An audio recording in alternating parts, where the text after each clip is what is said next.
Hello my dear, कैसे हैं आप लोग। उम्मीद है बहुत बढ़िया होंगे और आपके एग्जाम की तैयारी बहुत अच्छे तरीके से चल रही होगी। स्वागत है आपका आज के वीडियो में। आज हम लोग बात करने वाले हैं Bihar board official model paper Hindi की, जो कि आर्ट्स वाला है। ठीक है, साइंस वाला इसके पिछले वाले वीडियो में कर चुके हैं। अगर आपने उसे नहीं देखा है तो जरूर देख लीजिएगा, क्योंकि मॉडल पेपर से क्वेश्चन बहुत ज़्यादा मैच करते हैं। आपको पता है कि सेंटअप एग्जाम और मॉडल पेपर दोनों से क्वेश्चन मैच करते हैं। सेंटअप एग्जाम भी आपने दिया, मॉडल पेपर का आप प्रैक्टिस भी आप कर रहे हो और आप देख रहे हो कि इसमें 100 ऑब्जेक्टिव ही रहेंगे। तो अब तक किसी प्रकार का आपके मन में भ्रम नहीं रहना चाहिए कि 50 या 60 ऑब्जेक्टिव रह सकता है। 100 ऑब्जेक्टिव रहेगा, जिसमें से आपको 50 बनाना होगा। चलिए शुरू करते हैं वीडियो। क्वेश्चन नंबर 1 है, मैं असहाय विवश बैठी ही रही उठ गया छौना मेरा। यह पंक्ति किस शीर्षक कविता से है। ऑप्शन नंबर ए है पुत्र वियोग, ऑप्शन नंबर बी है जन जन का चेहरा एक, ऑप्शन नंबर सी है तुमुल कोलाहल कलह में, ऑप्शन नंबर डी है प्यारे नन्हे बेटे को। क्या होगा सही आंसर?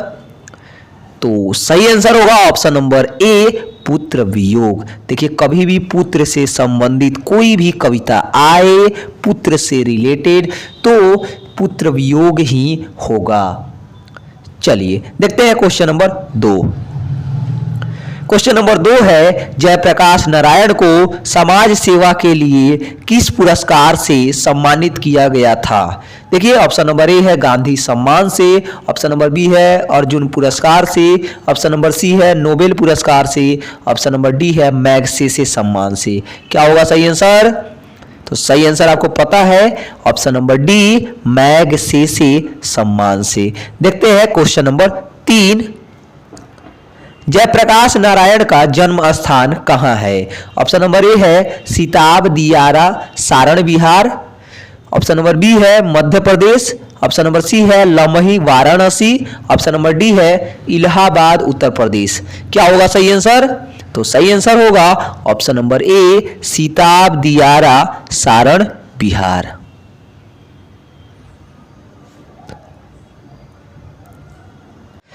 तो सही आंसर होगा option number A Sitab Diyara Saran Bihar.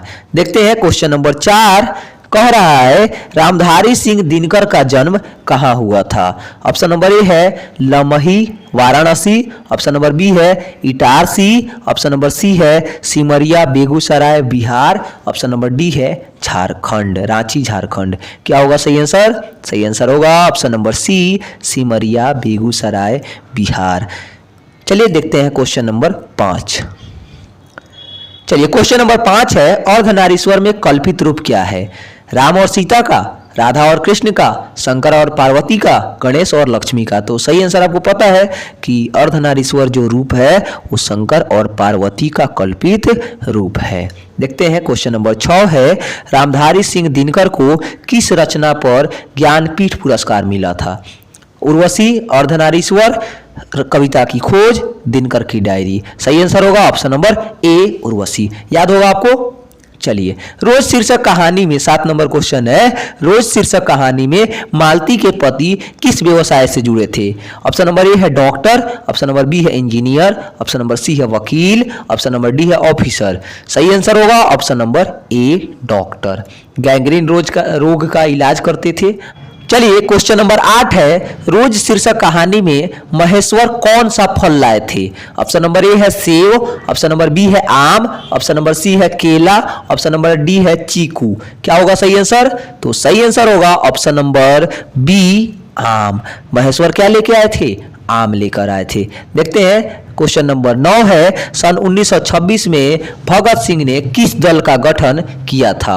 Option number A है नौजवान भारत सभा, ऑप्शन नंबर बी है नौजवान दल, ऑप्शन नंबर सी है नव युवक संघ, ऑप्शन नंबर डी है नव युवक भारत सभा। सही आंसर होगा ऑप्शन नंबर ए नौजवान भारत सभा। सही आंसर तो आपको पता होगा ही। चलिए देखते हैं क्वेश्चन नंबर 10। इससे पहले आप जरूर जो है OMR शीट लेकर बैठे होंगे और आप भी हमारे साथ फील कर रहे होंगे और देख भी रहे होंगे कि आपका कितना ऑब्जेक्टिव सही हो रहा है, क्योंकि जिस रेट से आपका मॉडल पेपर का ऑब्जेक्टिव सही हो रहा है, उसी रेट से आपके बोर्ड एग्जाम में भी सही होंगे।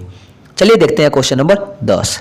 भगत सिंह किसे अपना आदर्श मानते थे? ऑप्शन नंबर ए है करतार सिंह सराभा, देखिए पहले में ही आंसर मिल गया।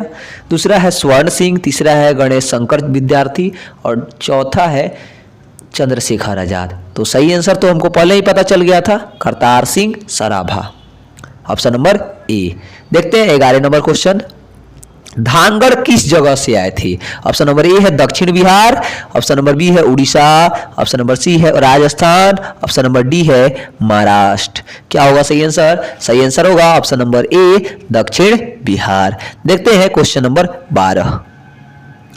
12 नंबर क्वेश्चन है, बिना फेरे घोड़ा बिगड़ता है और बिना लड़े सिपाही, यह पंक्ति किस पाठ से है? ऑप्शन नंबर ए है ओ सदा नीरा, ऑप्शन नंबर बी है उसने कहा था, ऑप्शन नंबर सी है जूठन, ऑप्शन नंबर डी है रोज। क्या होगा सही आंसर? सही आंसर होगा ऑप्शन नंबर बी उसने कहा था।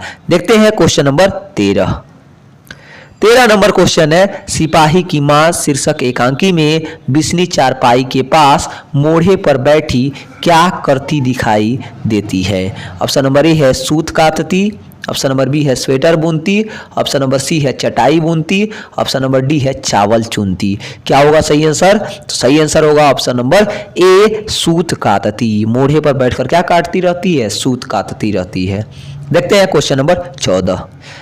क्वेश्चन नंबर 14 है, मुन्नी कौन थी? ऑप्शन नंबर ए है सुखनी की बेटी, ऑप्शन नंबर बी है रजनी की बेटी, ऑप्शन नंबर सी है शिवनी की बेटी, ऑप्शन नंबर डी है बिस्नी की बेटी। सही आंसर होगा ऑप्शन नंबर डी बिस्नी की बेटी। चलिए क्वेश्चन नंबर 15 है, प्रगीत और समाज शीर्षक निबंध किस निबंध संग्रह से लिया गया है? ऑप्शन नंबर ए है वाद विवाद संवाद, ऑप्शन नंबर सी लिखा गया है कहना ना होगा, ऑप्शन नंबर सी है दूसरी परंपरा की खोज, ऑप्शन नंबर डी है आलोचक के मुख से। सही आंसर क्या होगा? तो सही आंसर होगा ऑप्शन नंबर ए वाद विवाद संवाद। देखिए क्वेश्चन नंबर 16 नंबर क्वेश्चन है, कहीं नहीं वहीं कविता संग्रह के रचयिता कौन है? ऑप्शन नंबर ए है भूषण, ऑप्शन नंबर बी है Jaishankar Prasad, option number C है रघुवीर सहाय, ऑप्शन नंबर डी है अशोक वाजपेयी। तो सही आंसर होगा option number D Ashok Vajpayee. 17 number question देखिए, हिंदी साहित्य में गजानन माधव मुक्ति बोध का उदय कैसे कवि के रूप में हुआ? ऑप्शन नंबर ए है प्रयोगवादी, ऑप्शन नंबर बी है प्रगतिवादी, ऑप्शन नंबर सी है छायावादी, ऑप्शन नंबर डी है प्रपद्यवादी। क्या होगा सही आंसर? प्रयोगवादी कवि के रूप में इनका उदय हुआ। सो ऑप्शन नंबर ए बिल्कुल करेक्ट होगा। 18 नंबर क्वेश्चन है, कौन लेखक कांगो के शिक्षा मंत्री, वित्त मंत्री एवं प्रधानमंत्री भी रह चुके हैं? ऑप्शन नंबर ए है Henry Lopez, option number B है Anton Chekhov, option number C है Guy de Maupassant, option number D है इनमें से कोई नहीं। क्या होगा सही आंसर? सही आंसर होगा option number A Henry Lopez. देखते हैं क्वेश्चन नंबर 19 है, जायसी का जन्म स्थान कहाँ है? ऑप्शन नंबर ए है पाटलिपुत्र, ऑप्शन नंबर बी है जायस कब्र अमेठी, ऑप्शन नंबर सी है झांसी, ऑप्शन नंबर डी है अल्मोड़ा। क्या होगा सही आंसर? सही आंसर होगा ऑप्शन नंबर बी जायस कब्र अमेठी। चलिए 20 नंबर क्वेश्चन है, नाभादास किस धारा के संत थे? ऑप्शन नंबर ए है वैष्णव दर्शन, ऑप्शन नंबर बी है बौद्ध दर्शन, ऑप्शन नंबर सी है शैव दर्शन, ऑप्शन नंबर डी है जैन दर्शन। क्या होगा सही आंसर? तो सही आंसर होगा ऑप्शन नंबर ए वैष्णव दर्शन। चलिए क्वेश्चन नंबर 21 है, नाभादास का स्थायी निवास कहाँ था? ऑप्शन नंबर ए है मथुरा, ऑप्शन नंबर बी है वृंदावन, ऑप्शन नंबर सी है शांतिवन, ऑप्शन नंबर डी है बोधगया। क्या होगा सही आंसर? तो सही आंसर होगा ऑप्शन नंबर बी वृंदावन। देखते हैं क्वेश्चन नंबर 22। सुभद्रा कुमारी चौहान रचित पुत्र वियोग शीर्षक कविता कैसी कृति है? ऑप्शन नंबर ए है शोक गीत, ऑप्शन नंबर बी है विरह गीत, ऑप्शन नंबर सी है व्यंग्य, ऑप्शन नंबर डी है हास्य। बताइए क्या होगा सही आंसर? तो सही आंसर होगा ऑप्शन नंबर ए शोक गीत। आपको पता है निराला की यानी सूर्यकांत त्रिपाठी निराला की सरोज स्मृति के बाद पुत्र वियोग यानी सुभद्रा कुमारी चौहान की पुत्र वियोग कविता जो है दूसरी सबसे बड़ी कविता है। निराला ने अब यह सरोज स्मृति कविता जो है अपनी पुत्री सरोज की स्मृति में लिखा था और इन्होंने अपने पुत्र के वियोग में ये कविता लिखी है। 23 नंबर क्वेश्चन है सुभद्रा कुमारी चौहान को 1930 ईस्वी में हिंदी साहित्य सम्मेलन का कौन सा पुरस्कार मिला था? ऑप्शन नंबर ए है सकसरिया पुरस्कार, ऑप्शन नंबर बी है साहित्य अकादमी पुरस्कार, ऑप्शन नंबर सी है भारतीय ज्ञानपीठ पुरस्कार और ऑप्शन नंबर डी है पद्म भूषण। क्या होगा सही आंसर? तो सही आंसर होगा सकसरिया पुरस्कार यानी कि ऑप्शन नंबर ए। देखते हैं क्वेश्चन नंबर 24 नंबर क्वेश्चन है ज्ञानेंद्रपति बिहार लोक सेवा आयोग द्वारा चयनित होकर किस पद पर पद स्थापित हुए? ऑप्शन नंबर ए है कारा अधीक्षक, ऑप्शन नंबर बी है अंचलाधिकारी, ऑप्शन नंबर सी है पुलिस अधीक्षक, ऑप्शन नंबर डी है जिलाधिकारी। क्या होगा सही आंसर? तो सही आंसर होगा ऑप्शन नंबर ए कारा अधीक्षक। देखते हैं क्वेश्चन नंबर 25। चलिए 25 नंबर क्वेश्चन है चीर विषाद विलीन मन की यह पंक्ति किस शीर्षक कविता से है? ऑप्शन नंबर ए है तुमुल कोलाहल कलह में, ऑप्शन नंबर बी है हार जीत, ऑप्शन नंबर सी है पुत्र वियोग और ऑप्शन नंबर डी है अधिनायक। क्या होगा सही आंसर? सही आंसर होगा ऑप्शन नंबर ए तुमुल कोलाहल कलह में। किसके द्वारा लिखा गया है? तो जयशंकर प्रसाद द्वारा लिखा गया है। ध्यान में रखिएगा जयशंकर प्रसाद द्वारा यह पाठ लिखा गया है। देखते हैं 26 नंबर क्वेश्चन। 26 नंबर क्वेश्चन है चंद्रधर शर्मा गुलेरी की रचना निम्न में से कौन है? तो चंद्रधर शर्मा गुलेरी उसने कहा था पाठ के लेखक है, तो सही आंसर होगा ऑप्शन नंबर बी उसने कहा था, जो कि आपके बुक का सेकेंड चैप्टर है। कौन सा चैप्टर है? Second chapter. चलिए देखते हैं क्वेश्चन नंबर 27। नाभा दास की कविता का नाम क्या है? ऑप्शन नंबर ए है कवित, ऑप्शन नंबर बी है उषा, ऑप्शन नंबर सी है हार जीत, ऑप्शन नंबर डी है छप्पय। क्या होगा सही आंसर? तो सही आंसर होगा ऑप्शन नंबर डी छप्पय। आपको कविता के सारे लेखक के नाम तो याद होंगे ही, कवि के नाम। जैसे सबसे पहला हम लोग का जायसी का पद दिया गया है जिसको कड़बक कहा गया है। कड़बक किसके द्वारा लिखा गया है? जायसी द्वारा। पहला पद किसके द्वारा लिखा गया है? सूरदास द्वारा। तीसरा पाठ जो पद दिया गया है वो किसके द्वारा लिखा गया है? तुलसीदास द्वारा। चौथा जो छप्पय दिया गया है वो किसके द्वारा लिखा गया है? नाभादास द्वारा। पांचवा जो कवित दिया गया है किसके द्वारा लिखा गया है? भूषण द्वारा। तुमुल कोलाहल कलह में किसके द्वारा लिखा गया है? जयशंकर प्रसाद द्वारा। पुत्र वियोग किसके द्वारा लिखा गया है? सुभद्रा कुमारी चौहान द्वारा। ऐसे करके आपको सारे पाठ तो याद होंगे ही, नहीं याद है तो याद कर लीजिएगा। चलिए क्वेश्चन नंबर 28 देखते हैं। जयप्रकाश नारायण का निधन कब हुआ था? ऑप्शन नंबर ए है 8 अक्टूबर 1979 ईस्वी को, ऑप्शन नंबर बी है 10 अगस्त 1990 ईस्वी को, ऑप्शन नंबर सी है 25 मई 1985 ईस्वी को, ऑप्शन नंबर डी है 11 जनवरी 1999 ईस्वी को। क्या होगा सही आंसर? तो सही आंसर होगा ऑप्शन नंबर ए 8 अक्टूबर 1979 ईस्वी को। ठीक है, चलिए देखते हैं क्वेश्चन नंबर 29 है। 29 नंबर क्वेश्चन है रघुवीर सहाय का निधन कब हुआ था? ऑप्शन नंबर ए है 10 दिसंबर 2010 ईस्वी को, ऑप्शन नंबर बी है 30 दिसंबर 1990 ईस्वी को, ऑप्शन नंबर सी है 5 फरवरी 2000 ईस्वी को और ऑप्शन नंबर डी है 10 दिसंबर 1995 ईस्वी को। क्या होगा सही आंसर? तो सही आंसर होगा ऑप्शन नंबर बी 30 दिसंबर 1990 ईस्वी को। चलिए 30 नंबर क्वेश्चन है सुखमय जीवन के लेखक का नाम क्या है?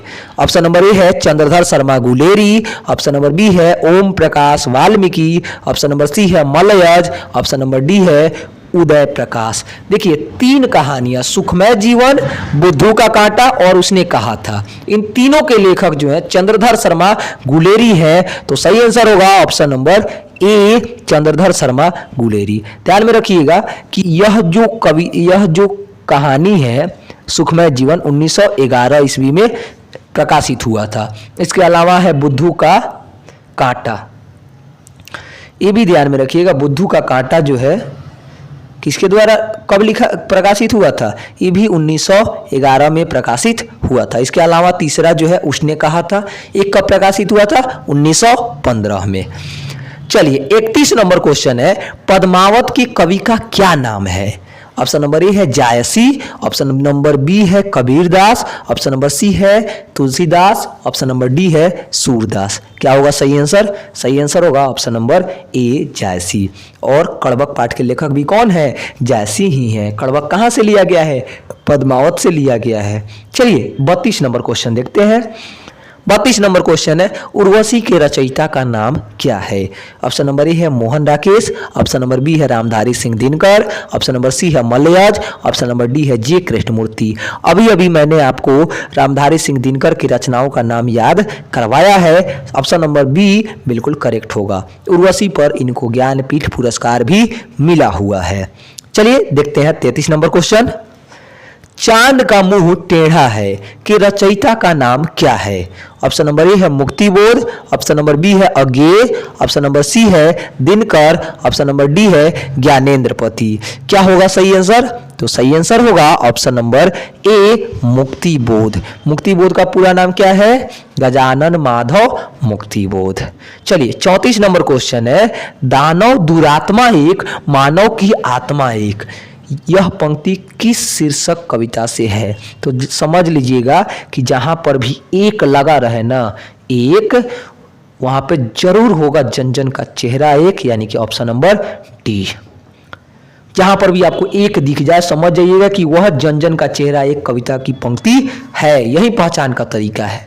चलिए देखते हैं 35 नंबर क्वेश्चन, पूरब पश्चिम से आते हैं नंगे बूचे नर कंकाल। जब भी ऐसा लाइन दिख जाए तो समझ जाइएगा कि यह अधिनायक कविता का पंक्ति है, क्योंकि उसी पाठ में जो है हमारे देश की स्थिति का वर्णन किया गया है।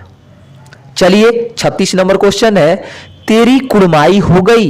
यह पंक्ति किस शीर्षक कहानी से है? तो याद तो होगा ही वो कहानी। कौन सी कहानी? उसने कहा था। किसने कहा था? उसने कहा था। किससे कहा था? लहना सिंह को कहा था। किसने कहा था? लाजो ने कहा था, जो कि हजारा सिंह की कौन थी? पत्नी थी। ऑप्शन नंबर ए होगा बिल्कुल करेक्ट।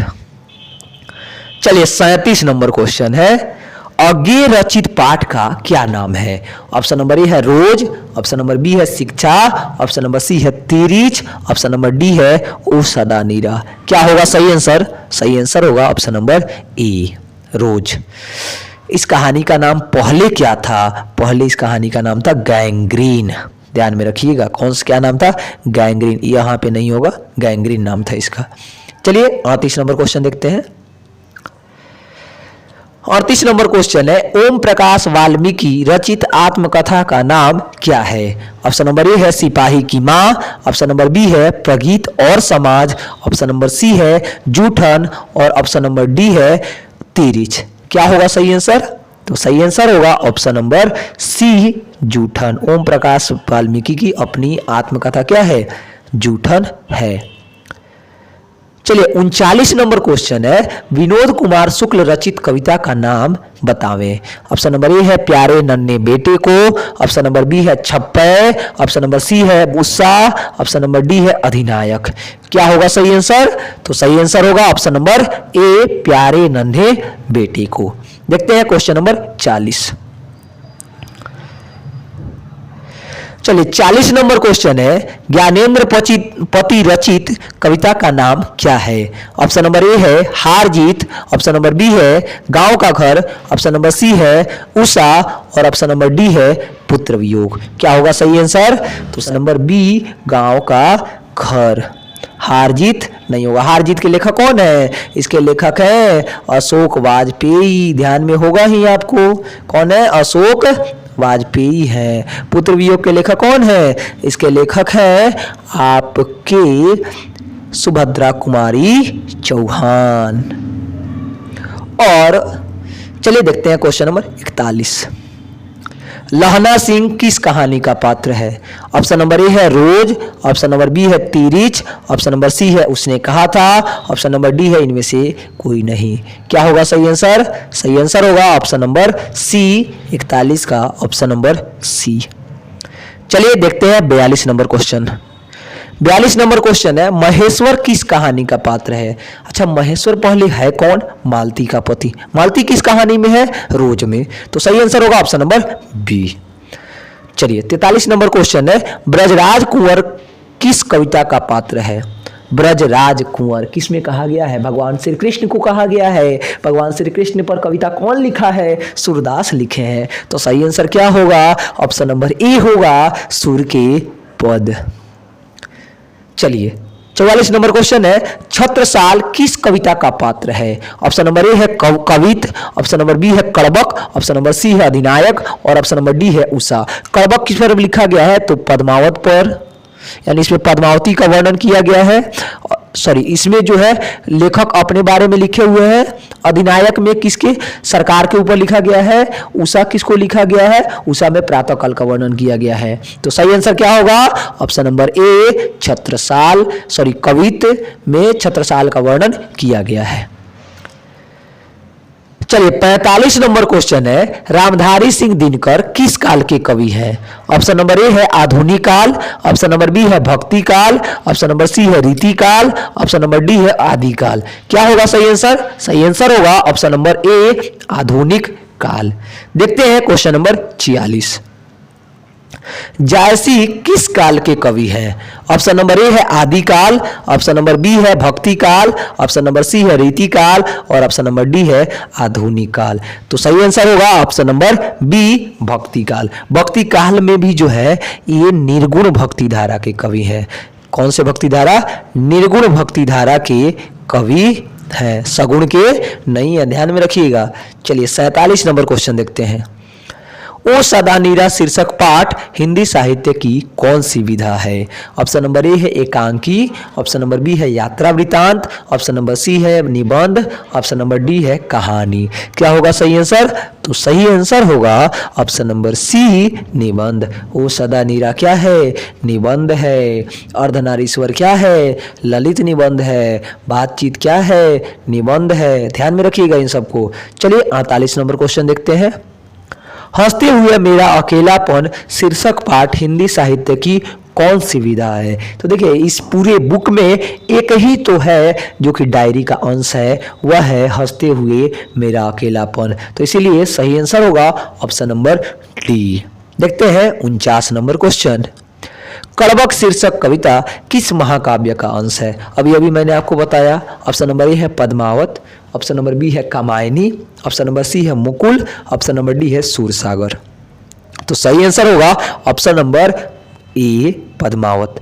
कामायनी से कौन सा पाठ लिया गया है? तुमुल कोलाहल कला में। मुकुल से कौन सा पाठ लिया गया है? अच्छा, कामायनी किसकी रचना है? तो यह जयशंकर प्रसाद की होगी। मुकुल किससे कौन सा कविता लिया गया है? इससे जो है पुत्र वियोग कविता लिया गया है। इसका मतलब है कि मुकुल की रचनाकार कौन है? सुभद्रा कुमारी चौहान। सूरसागर सुर के पद लिया गया है।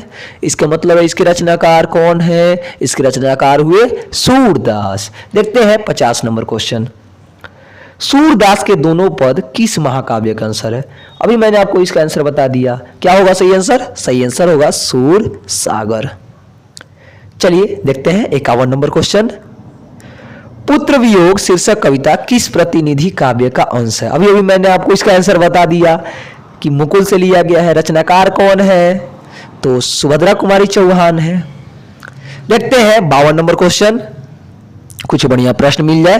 तार सप्तक के संपादक कौन है? ऑप्शन नंबर ए है Mohan Rakesh, option number B है Balkrishna Bhatt, option number C है चंद्रधर शर्मा गुलेरी और ऑप्शन नंबर डी है अज्ञे। ये बढ़िया क्वेश्चन है। तो सही आंसर होगा सचिदानंद हीरानंद वात्स्यायन अज्ञे। देखिए पहला तार सप्तक किसने प्रकाशित कराया? अज्ञे ने। दूसरा अज्ञे ने, तीसरा अज्ञे ने। चलिए देखते हैं क्वेश्चन नंबर 53। टिट्टी की माँ का नाम क्या है? अच्छा, टिट्टी किस कहानी का पात्र है? यह रोज की कहानी का पात्र है। रोज की कहानी में मालती के पति थे महेश्वर और उनका एक छोटा बच्चा था, उसी का नाम था टिट्टी। सही आंसर क्या होगा? तो सही आंसर आपको पता चल गया होगा। सही आंसर होगा ऑप्शन नंबर सी, मालती। चलिए देखते हैं क्वेश्चन नंबर 54। हमें जीवन और मृत्यु के विषय में किस रीति से सोचना चाहिए? ऑप्शन नंबर ए है आध्यात्मिक रीति से, ऑप्शन नंबर बी है भौतिकवादी रीति से, ऑप्शन नंबर सी है अतिवादी रीति से, और ऑप्शन नंबर डी है प्रकृतिवादी रीति से। क्या होगा सही आंसर? तो सही आंसर होगा ऑप्शन नंबर ए, आध्यात्मिक रीति से। चलिए देखते हैं क्वेश्चन नंबर 55। सर्वव्यापी शब्द का अर्थ क्या है? ऑप्शन नंबर ए है बिल्कुल, ऑप्शन नंबर बी है सयाना, ऑप्शन नंबर सी है हर जगह व्याप्त, ऑप्शन नंबर डी है निर्बलता। क्या होगा सही आंसर? व्याप्त। सर्व का मतलब हो गया हर जगह, अब व्यापी का मतलब हो गया व्याप्त। चलिए 56 नंबर क्वेश्चन है, आंख लगना मुहावरे का क्या अर्थ है? ऑप्शन नंबर ए है नींद आना, ऑप्शन नंबर बी है मृत्यु आना, ऑप्शन नंबर सी है प्रेम होना, ऑप्शन नंबर डी है आशंका होना। क्या होगा सही आंसर? सही आंसर होगा ऑप्शन नंबर ए, नींद आना। वहीं आंखें लड़ना का अर्थ होता, आंख लड़ना का मतलब होता प्रेम होना, लेकिन आंख लगना है चूंकि, इसीलिए इसका मतलब होगा नींद होना। आंख बंद होना का मतलब है मृत्यु होना। ठीक है, चलिए देखते हैं क्वेश्चन नंबर 57। ईमान बेचना मुहावरे का क्या अर्थ है? ऑप्शन नंबर ए है धोखा देना, ऑप्शन नंबर बी है गलत काम करना, ऑप्शन नंबर सी है याराना तोड़ना, ऑप्शन नंबर डी है अपने कर्तव्य से हट जाना। तो क्या होगा सही आंसर? सही आंसर होगा ऑप्शन नंबर डी, अपने कर्तव्य से हट जाना। देखिए, कोई भी अपना काम नहीं करता है तो हम क्या कहते हैं? साफा ईमान बेच दिए हो, अपना कोनो काम नहीं कर रहे हो। इसका मतलब है कि वह अपने व्यक्ति अपने कर्तव्य से क्या हो गया है? विमुख हो गया है, हट गया है। तो सही आंसर होगा ऑप्शन नंबर डी। देखते हैं क्वेश्चन नंबर 58। कमर टूटना मुहावरे का अर्थ क्या है? ऑप्शन नंबर ए है निराश्रय होना, ऑप्शन नंबर बी है निरुत्साह होना, ऑप्शन नंबर सी है आर्थिक स्थिति खराब होना, ऑप्शन नंबर डी है अपंग होना। तो कमर टूटना नहीं कहता है लोग कि इस काम से तो मेरा कमर ही टूट गया है, मैंने इस काम में हमको अब करने का मन ही नहीं है, उत्साह नहीं है इस काम को करने का। तो सही आंसर क्या होगा? सही आंसर होगा ऑप्शन नंबर बी, निरुत्साह होना। देखते हैं क्वेश्चन नंबर 59। चलिए क्वेश्चन नंबर 59 है, 3-13 होना मुहावरे का क्या अर्थ है? ऑप्शन नंबर ए है सिद्धांतहीन होना, ऑप्शन नंबर बी है टाल मटोल करना, ऑप्शन नंबर सी है पराजित करना, ऑप्शन नंबर डी है बिखर जाना। तो कहते हैं ना कि इस टीम के सारे मेंबर क्या हो गए हैं? 3-13 हो गए हैं। 3-13 माने कोई इधर चला गया है, कोई उधर चला गया है, कोई इधर चला गया है। इसका मतलब हुआ कि 3-13 होना का मतलब है बिखर जाना। देखते हैं क्वेश्चन नंबर 60। दांत खट्टे होना मुहावरे का क्या अर्थ है? ऑप्शन नंबर ए है बहुत ठंडा पड़ना, ऑप्शन नंबर बी है पराजित करना, ऑप्शन नंबर सी है मुंह का स्वाद बिगड़ना, ऑप्शन नंबर डी है बेइज्जत करना। क्या होगा सही आंसर? तो सही आंसर होगा दांत खट्टे करना का माने पराजित करना। उसने उसके राम ने श्याम के दांत क्या कर दिए? खट्टे कर दिए, माने उसे पराजित कर दिए। चलिए अब शुरू होता है हमारा व्याकरण का प्रश्न। देखिएगा, ध्यान से देखिएगा। सबसे पहला है उपवर्ण शब्द में कौन सा उपसर्ग है? उपसर्ग का मतलब क्या होता है? जो शब्द के आगे लगे। अब देखिए तो शब्द के आगे कौन सा है? उप है। तो सही आंसर क्या होगा? उप होगा, यानी कि ऑप्शन नंबर ए। समझ में आ गया आपको? प्रत्यय का मतलब है जो शब्द के अंत में लगे। चलिए सेम उपसर्ग से एक और क्वेश्चन है, 62 नंबर क्वेश्चन। बेईमान शब्द में उपसर्ग क्या है? बेईमान। तो क्या सही? देखिए तो शब्द के आगे क्या है? शब्द के आगे है बी। सही आंसर क्या होगा? ऑप्शन नंबर ए, क्योंकि ऑप्शन नंबर ए में भी क्या है? बी है। सही आंसर होगा option number A. Option A में भी क्या है? बी है। देखते हैं क्वेश्चन नंबर 63। अंकुरित शब्द में प्रत्यय क्या है? ऑप्शन नंबर ए है अंग, ऑप्शन नंबर बी है रित, ऑप्शन नंबर सी है इत, ऑप्शन नंबर डी है त। तो आपको पता होगा जब भी प्रत्यय की बात आती है इसका मतलब है लास्ट में। लास्ट में क्या लगा? इत लगा है ना, तो सही आंसर होगा ऑप्शन नंबर सी इत। देखते हैं 64 नंबर क्वेश्चन। फिर प्रत्यय से क्वेश्चन आ गया, लास्ट में देखना है आपको। प्रत्यय माने लास्ट में, उपसर्ग माने पहले। तो देखिए तो बड़प्पन में अपन है कि नहीं है ना अपन। तो अपन है तो सही आंसर क्या होगा? अपन, यानी ऑप्शन नंबर डी। देखते हैं 65 नंबर क्वेश्चन। ख का उच्चारण स्थान कहाँ है? तो ध्यान में रखिएगा, आपको मैंने सीरीज बताया था पिछले वाले वीडियो में, साइंस के model set, official model set, कंठ, तालु, मूर्धा, इसके बाद दंत और इसके बाद ओष्ठ। मैंने बताया था कि कोई भी क ख ग से संबंधित आ जाए, कवर्ग आ जाए तो क्या मारिएगा? कंठ मारिएगा। चवर्ग आ जाए चच जस संबंधित तो तालु मारिएगा। टवर्ग आ जाए टठ ड से संबंधित तो मूर्धा मानिएगा। तवर्ग आ जाए तथ द से संबंधित तो दंत मारिएगा। अब पफवा से संबंधित आ जाए तो क्या मारिएगा? उष्ट मारिएगा। तो देखिए तो कौन में से है? तो क ख ग में का है, क ख ग में का है तो क्या मारेंगे जी? कंठ मारेंगे, यानी ऑप्शन नंबर ए बिल्कुल सही होगा। देखते हैं 66 नंबर क्वेश्चन। ल का उच्चारण स्थान कहाँ है? अभी मैंने बताया आपको, सही आंसर होगा क्या? सही आंसर होगा ऑप्शन नंबर ए मूर्धा। देखते हैं क्वेश्चन नंबर 67। फिर से आ गया छ का उच्चारण स्थान है, छ आएगा च छ ज। दूसरा नंबर पर आया तो तालु, ऑप्शन नंबर ए बिल्कुल करेक्ट होगा। ऑप्शन नंबर ए बिल्कुल करेक्ट होगा। देखते हैं 68 नंबर क्वेश्चन। फिर से आ गया भ का उच्चारण स्थान। देखिए पफ वाला लास्ट वाला है तो लास्ट वाला है तो ओष्ठ होगा, यानी ऑप्शन नंबर डी होगा बिल्कुल करेक्ट। देखते हैं 69 नंबर क्वेश्चन। शहर शब्द क्या है? शहर शब्द ध्यान में रखिएगा, शहर शब्द जो है वह पुल्लिंग शब्द है। शहर शब्द क्या है? पुल्लिंग शब्द है। तो आंसर होगा ऑप्शन नंबर ए। 70 नंबर क्वेश्चन है, आयु शब्द क्या है? पूछते नहीं है लोग आपसे कि तुम्हारी आयु कितनी है अभी, तो ऑप्शन नंबर ए बिल्कुल करेक्ट होगा। तुम्हारी आयु यानी स्त्रीलिंग है। देखते हैं 71 नंबर क्वेश्चन। आत्मा शब्द क्या है? आत्मा, उसकी आत्मा यानी स्त्रीलिंग है। ऑप्शन नंबर बी बिल्कुल करेक्ट होगा। उसका आत्मा होता है क्या? नहीं, उसकी आत्मा होती है। चलिए 72 नंबर क्वेश्चन है, अनुराग शब्द का विलोम क्या है? ऑप्शन नंबर ए है प्रेम, ऑप्शन नंबर बी है वैराग्य, ऑप्शन नंबर सी है राग और ऑप्शन नंबर डी है वैराग। क्या होगा सही आंसर? सही आंसर होगा ऑप्शन नंबर डी विराग। अब देखते हैं 73 नंबर क्वेश्चन। कृष्ण शब्द का विलोम क्या है? ऑप्शन नंबर ए है शुक्ल, ऑप्शन नंबर बी है सफेद, ऑप्शन नंबर सी है उजला, ऑप्शन नंबर डी है काला। क्या होगा? ऑप्शन नंबर ए होगा बिल्कुल करेक्ट। वही काला का पूछता था सफेद मारते या उजला मारते।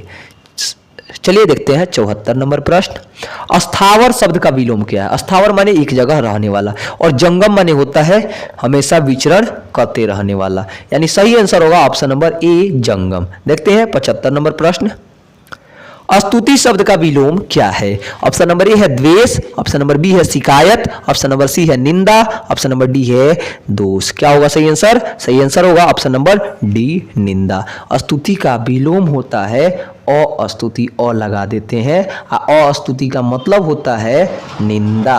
अस्तुति का मतलब क्या होता है? निंदा। देखते हैं 76 नंबर प्रश्न। आकर्षण शब्द का विलोम क्या है? ऑप्शन नंबर ए है विकर्षण, ऑप्शन नंबर बी है सुदर्शन, ऑप्शन नंबर सी है घर्षण, पराकर्षण और ऑप्शन नंबर डी है कर्षण। क्या होगा सही आंसर? सही आंसर होगा ऑप्शन नंबर ए विकर्षण।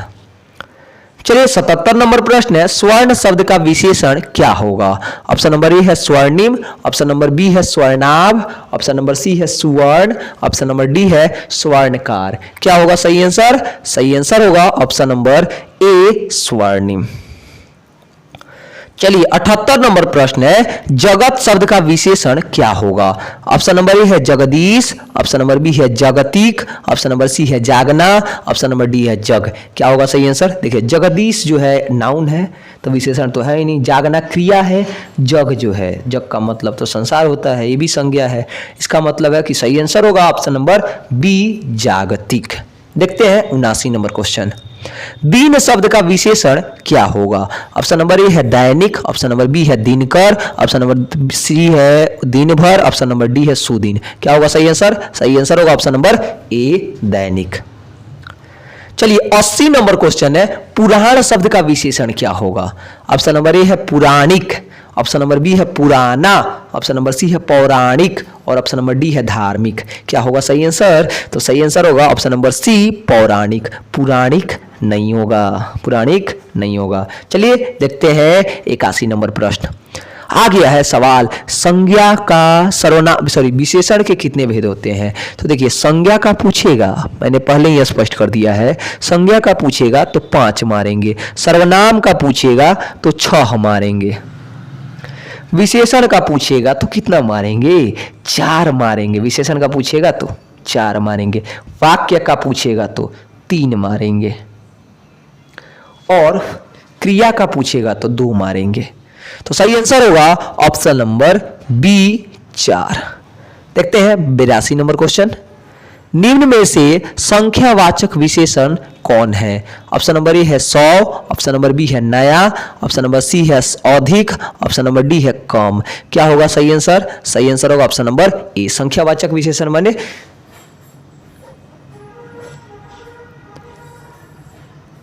सही आंसर होगा ऑप्शन नंबर ए 100। संख्यावाचक विशेषण का मतलब क्या है? इसका मतलब है कि जो संख्या हो और विशेषता बतलाए। चलिए 83 नंबर क्वेश्चन है, यथासाध्य शब्द कौन सा समास है? ऑप्शन नंबर ए है द्विगु समास, ऑप्शन नंबर बी है बहुब्रीहि समास, ऑप्शन नंबर सी है अव्ययी भाव समास, ऑप्शन नंबर डी है तत्पुरुष समास। क्या होगा सही आंसर? तो सही आंसर होगा ऑप्शन नंबर सी अव्ययी भाव। क्यों? क्योंकि यथा जो है क्या है? अव्यय है। चलिए 84 नंबर प्रश्न देखते हैं। नरसिंह शब्द कौन सा समास है? ऑप्शन नंबर ए है कर्मधारय समास, ऑप्शन नंबर बी है तत्पुरुष समास, ऑप्शन नंबर सी है द्वंद्व समास, ऑप्शन नंबर डी है बहुब्रीहि समास। क्या होगा सही आंसर? सही आंसर होगा ऑप्शन नंबर सी द्वंद्व समास। नर और सिंह के सम्मिलित रूप को कहते हैं नरसिंह। चलिए देखते हैं 85 नंबर प्रश्न। पृथ्वी शब्द का पर्यायवाची शब्द क्या है? ऑप्शन नंबर ए है भूमि, ऑप्शन नंबर बी है भूपति, ऑप्शन नंबर सी है भूधर और ऑप्शन नंबर डी है पाथेय। क्या होगा सही आंसर? सही आंसर होगा ऑप्शन नंबर ए भूमि। देखते हैं 86 नंबर प्रश्न। गणेश शब्द का पर्यायवाची क्या है? ऑप्शन नंबर ए है Girija Shankar, option number B है Girija Nandan, option number C है गिरीश, ऑप्शन नंबर डी है गिरिजा। क्या होगा सही आंसर? सही आंसर होगा ऑप्शन नंबर बी गिरिजा नंदन। गिरिजा कहा जाता है माता पार्वती को। किसको कहा जाता है? माता पार्वती को। और पार्वती के नंदन कौन है? गणेश जी, इसीलिए कहा गया गिरिजा नंदन। चलिए 87 नंबर क्वेश्चन है, नदी शब्द का पर्यायवाची कौन नहीं है? ऑप्शन नंबर ए है भगीरथी, ऑप्शन नंबर बी है तटिनी, ऑप्शन नंबर सी है तरंगिनी, ऑप्शन नंबर डी है आपगा। क्या होगा सही आंसर? सही आंसर होगा भागीरथी। भागीरथी जो है गंगा का पर्यायवाची शब्द है और ये तीनों जो है तटिनी, आपगा और तरंगिनी नदी के पर्यायवाची शब्द हैं। चलिए देखते हैं 88 नंबर प्रश्न। भौरा शब्द का पर्यायवाची क्या है? ऑप्शन नंबर ए है मधुप, ऑप्शन नंबर बी है रसाल, ऑप्शन नंबर सी है सौरभ और ऑप्शन नंबर डी है मकर। क्या होगा सही आंसर? सही आंसर होगा ऑप्शन नंबर ए मधुप। देखते हैं 89 नंबर प्रश्न। स्वागत शब्द का संधि विच्छेद बताइए क्या होगा? सुजोड़ागत कौन सा संधि है? तो यण संधि है, आपको पता है। चलिए देखते हैं 90 नंबर प्रश्न। गायक शब्द का संधि विच्छेद क्या होगा? बताइए आंसर जल्दी से। गायक का संधि विच्छेद होगा गय जोड़ अक। कौन सा संधि है? वृद्धि संधि है, सॉरी अयादि संधि है। परमार्थ शब्द का संधि विच्छेद क्या होगा? तो बताइए सही आंसर। परम जोड़ अर्थ, यानी कि ऑप्शन नंबर सी। कौन सा संधि है? दीर्घ संधि है। पावन शब्द में कौन सी संधि है? तो पौ जोड़ अन। पावन का संधि विच्छेद होता है पौ और जोड़, पौ जोड़ अन। तो देखिए औ और अ के मिलने से बन रहा है आव। आव बनता है अय आवाव बनता है, तो अयादि संधि होती है, यानी ऑप्शन नंबर ए बिल्कुल करेक्ट होगा। चलिए 93 नंबर क्वेश्चन है, भीड़ शब्द कौन सी संज्ञा है? अब देखिए भीड़ माने बहुत ज्यादा संख्या होना यानी समूह होना, यानी ऑप्शन नंबर बी बिल्कुल करेक्ट होगा। देखते हैं 94 नंबर प्रश्न, संज्ञा के कितने भेद होते हैं? अभी अभी मैंने आपको बताया कि संज्ञा के 5 भेद होते हैं। ऑप्शन नंबर सी बिल्कुल करेक्ट होगा। कुर्सी शब्द कौन सी संज्ञा है? ऑप्शन नंबर ए है जातिवाचक, ऑप्शन नंबर बी है व्यक्तिवाचक, ऑप्शन नंबर सी है भाववाचक, ऑप्शन नंबर डी है समूहवाचक। क्या होगा सही आंसर? तो सही आंसर होगा ऑप्शन नंबर ए जातिवाचक। चलिए 96 नंबर क्वेश्चन है, दूध शब्द कौन सा संज्ञा है? ऑप्शन नंबर ए है जातिवाचक, ऑप्शन नंबर बी है द्रव्यवाचक, ऑप्शन नंबर सी है समूहवाचक, ऑप्शन नंबर डी है भाववाचक। क्या होगा? द्रव्यवाचक, दूध आए, पानी है, सब क्या है? द्रव्यवाचक संज्ञा है। चलिए मनुष्यता शब्द कौन सा संज्ञा है? जिसमें भी प्रत्यय लगा हुआ हो, विशेषण प्रत्यय लगा के किया जाता है, उसको भाववाचक संज्ञा कहते हैं। ऑप्शन नंबर बी होगा बिल्कुल करेक्ट आंसर। चलिए महोदय शब्द में कौन सा समास है? महान महान जो हो उनको कहते हैं महोदय। यानी यहां पे देख रहे हैं आप एक विशेषण लगा हुआ है, इसका मतलब है कि सही आंसर होगा ऑप्शन नंबर बी कर्मधारय समास। जब भी कोई शब्द लिखा हो उसके पहले विशेषण लगा हो, कर्मधारय समास। कोई शब्द जो है कारक के रूप में टूट रहा हो तो तत्पुरुष समास जिसका उत्तर पद प्रधान हो, और बहुब्रीहि समास जो समास हो लेकिन उसका अर्थ जो है विशेष संकेत कर रहा हो, जैसे चक्रपाणी, वीणापाणी, श्वेतर, दिगंबर। द्विगु समास जिसका पहला पद क्या हो? संख्यावाची हो। चलिए 99 नंबर प्रश्न है, भाई बहन कौन सा समास है? जब भी दो समतुल्य शब्द विपरीतार्थक शब्द एक साथ आ जाए तो समझिए कि द्वंद्व समास है। ऑप्शन नंबर बी बिल्कुल करेक्ट होगा। आज का सबसे अंतिम प्रश्न देखते हैं हम लोग, पंचानन शब्द कौन सा समास है? ऑप्शन नंबर ए है द्वंद्व, ऑप्शन नंबर बी है द्विगु, ऑप्शन नंबर सी है तत्पुरुष, ऑप्शन नंबर डी है कर्मधारय समास। अभी अभी मैंने आपको बताया सही आंसर होगा ऑप्शन नंबर बी द्विगु समास जिसका पहला पद संख्या हो, और यहाँ पे पंचानन में पहला पद क्या है? संख्या है। पंच माने 5, जिसके 5 आनन हो उसको पंचानन कहते हैं। तो सही आंसर होगा ऑप्शन नंबर बी। आज का सेट हमने कंप्लीट किया।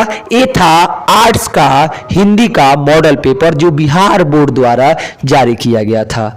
इसके पिछले वाले वीडियो में हम लोग साइंस और कॉमर्स के मॉडल हिंदी मॉडल पेपर की बात कर चुके हैं। मिलते हैं फिर अगले वीडियो में अगले मॉडल पेपर के साथ। बने रहिएगा हमारे चैनल के साथ, इससे आपकी बोर्ड की एग्जाम की तैयारी बहुत अच्छे तरीके से हो जाएगी। और अपने दोस्तों के पास भी शेयर कीजिएगा इस वीडियो को, ताकि वो भी इस वीडियो का लाभ उठा सकें। बहुत बहुत धन्यवाद।